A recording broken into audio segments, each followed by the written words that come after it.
त्याच्यावर मातीचे थर कसे तयार होतात ते बघायचे आपल्याला.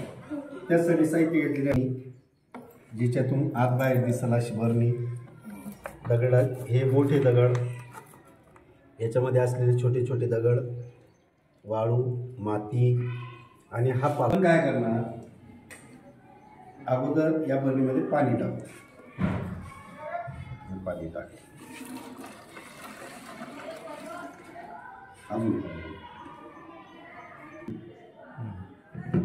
हे आपण घेतलं, त्याच्यामध्ये काय घेतलं, पाणी.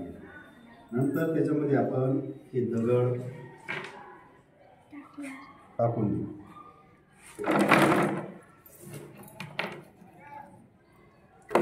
नंतर ही वाळू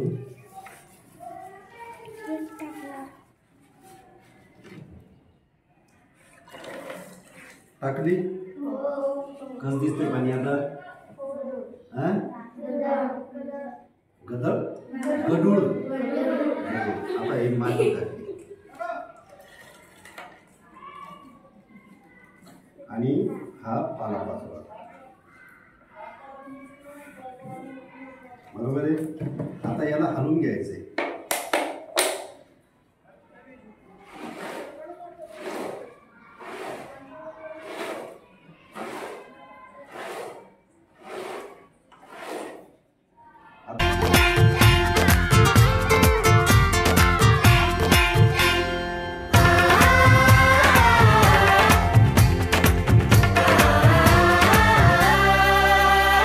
कॉपी और किताबें सारी.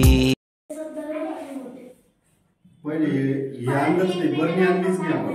बरणी आणल्यापासून सांगायचं आपण काय घेतलं, साहित्य काय काय वापरलं आपण, कशात टाकलं. अगोदर काय घेतलं, मग दगड घेतले, त्याच्यानंतर वाळू घेतले, त्याच्यानंतर माती, त्याच्यानंतर ते काल आपण या बरणीमध्ये टाकलं. त्याच्यानंतर काय केलं आपण, ती बरणी हलवली. अशी हलवल्यानंतर काय लक्षात आलं होतं आपल्या, पाणी कसं झालं होतं, गढूळ पाणी झालं. आता तुम्हाला काय काय दिसतंय, आणि कोणीतरी एक जण सांगा, सगळ्यांना कसं बोलत. तुम्ही निरीक्षण करायचं, बारकाईने बघायचं त्याच्यामध्ये काय काय दिसू लागलं तुम्हाला. मोठे दगड,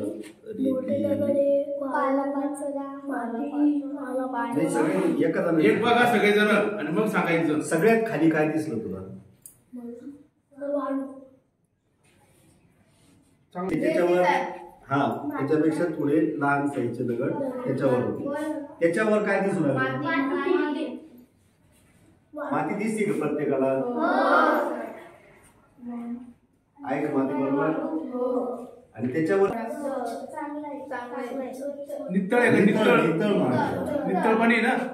असं का घडलंय, असं का घडलं, ते पाणी गढूळ होतं, नितळ कसं झालं. याच्यात आपण सगळी घाण मिक्स केली ना, बरोबर की नाही. फुलं जी आहेत ती जर झाली. आता इथे एक वर थर आलेला आहे बघा, पाण्यात डोकून बघा इथं,